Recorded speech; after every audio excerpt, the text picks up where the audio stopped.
The 1970s, a decade defined by bold fashion, wild ideas, and some of the quirkiest trends in history.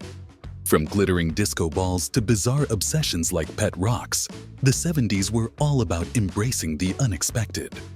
But how many of these fads do you actually remember? Today, we're taking a groovy trip down memory lane to uncover the fads you might have forgotten and reveal the fun facts behind their rise and their inevitable fall.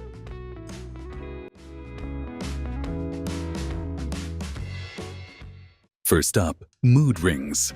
These little gems weren't just fashion accessories. They promised to reveal your inner emotions through color changes. Invented in 1975 by two New York entrepreneurs, mood rings claimed to work through thermochromic liquid crystals that reacted to your body temperature. Fun fact: mood rings weren't just about fun. They were marketed as a kind of personal biofeedback tool for the emotionally curious. Whether you were calm blue or excited orange, everyone wanted to know what their ring was saying about them. The downfall? It wasn't long before cheaper imitations flooded the market, and the novelty quickly wore off. By the late 70s, the hype had faded, leaving many rings forgotten in junk drawers. Next, we've got the pet rock. Yes, you heard that right. Rocks sold as pets. Launched in 1975 by ad executive Gary Dahl, these smooth stones were packaged in cardboard boxes with breathing holes and came with a care manual. Fun fact: Dahl's genius idea made him a millionaire in just 6 months. He even joked that pet rocks were the ideal companion. No feeding, no mess, and no trips to the vet. But as you might guess, the joke wore thin.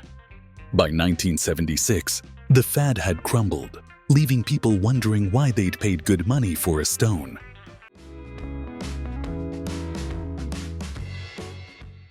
Lava lamps. Originally invented in the 60s, these psychedelic light fixtures became an essential part of 70s decor. Their mesmerizing blobs of wax floating in liquid symbolize the decade's counterculture and love for all things groovy. Fun fact: lava lamps were so popular that some brands sold millions of units in just a few years. They weren't just decorations, they were a vibe. The downfall: the 80s brought sleeker, more minimalist designs, and the quirky lava lamp was left behind as a relic of its time.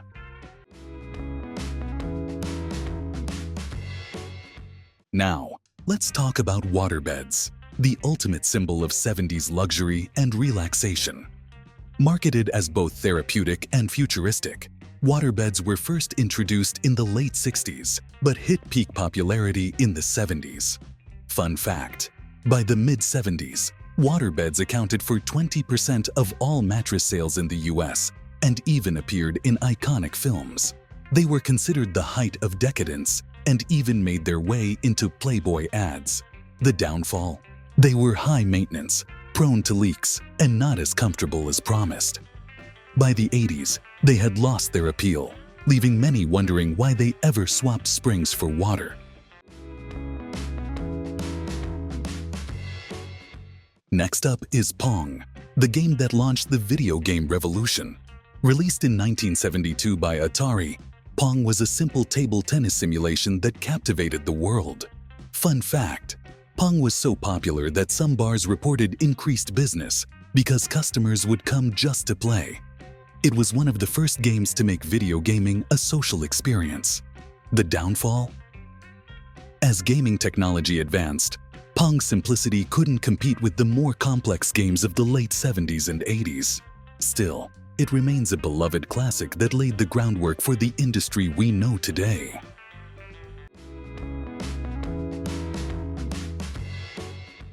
Clackers were one of the most infamous and noisy toys of the 70s. These two acrylic balls, attached to a string, were swung together to make a loud clacking noise, and if you were skilled, you could make them clack faster and louder. Fun fact: clackers became so popular that schools and parents started banning them because of the injuries caused by the acrylic balls shattering. Yes, the toy was a safety hazard, but that didn't stop kids from loving them. The downfall? Safety regulations eventually led to their decline. Manufacturers switched to safer materials, but the fad had already faded by the late 70s. Tupperware parties weren't just about selling plastic containers. They were a social phenomenon. Housewives would host gatherings to showcase the latest Tupperware designs, turning kitchens into showrooms. Fun fact: Tupperware parties empowered many women to earn their own income, making them a key part of the 70s suburban culture. The slogan, "Seal it, burp it, it's Tupperware," became a household phrase. The downfall? As shopping habits shifted to retail stores and later online shopping, the need for home parties diminished. Tupperware is still around today, but the party format has mostly disappeared.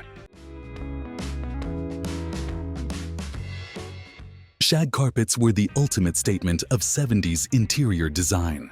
Bold, colorful, and incredibly soft, these carpets became a staple in American homes. Fun fact: maintaining shag carpets was no small task. Special rakes were sold to keep the fibers fluffy and clean. Despite the effort, they were beloved for their unique texture and vibrant look. The downfall? By the 80s, tastes shifted to more practical and minimalist designs. Shag carpets were deemed outdated and impractical, making way for hardwood floors and low-pile carpets.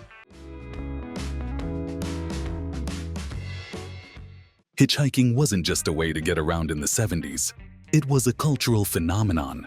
With rising gas prices and the spirit of adventure, hitchhiking became a popular way to travel across the country. Fun fact: hitchhiking was romanticized in books and movies, making it seem like the ultimate road trip adventure. For many, it was a way to meet people and see the world on a budget. The downfall? Increased crime and safety concerns led to a decline in hitchhiking by the late 70s. Laws and cultural shifts further discouraged the practice, making it a relic of a bygone era. If you wanted your home to feel futuristic in the 70s, a bubble chair was the way to go. These transparent suspended seats were as stylish as they were impractical. Fun fact: bubble chairs were designed by Finnish furniture designer Eero Aarnio in the 60s, but they hit peak popularity in the 70s, symbolizing space-age aesthetics. The downfall? Their impracticality and high cost meant they were more of a statement piece than a practical choice.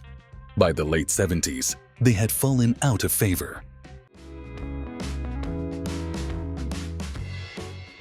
Platform shoes were the ultimate accessory for both men and women in the 70s.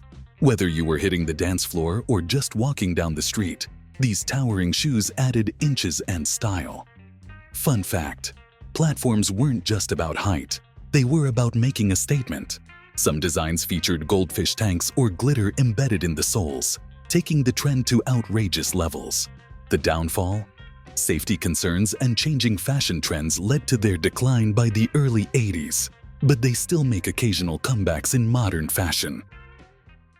The 70s were a decade of creativity, freedom, and a little bit of absurdity. From the colorful mood rings to the outrageous platform shoes, these fads remind us of a time when people weren't afraid to embrace the quirky and unexpected. And while many of these fads faded away, some are making a comeback as retro chic novelties. So, which of these trends do you remember? And did we miss your favorite? Let us know in the comments below. Don't forget to like, subscribe, and hit that bell for more trips down memory lane.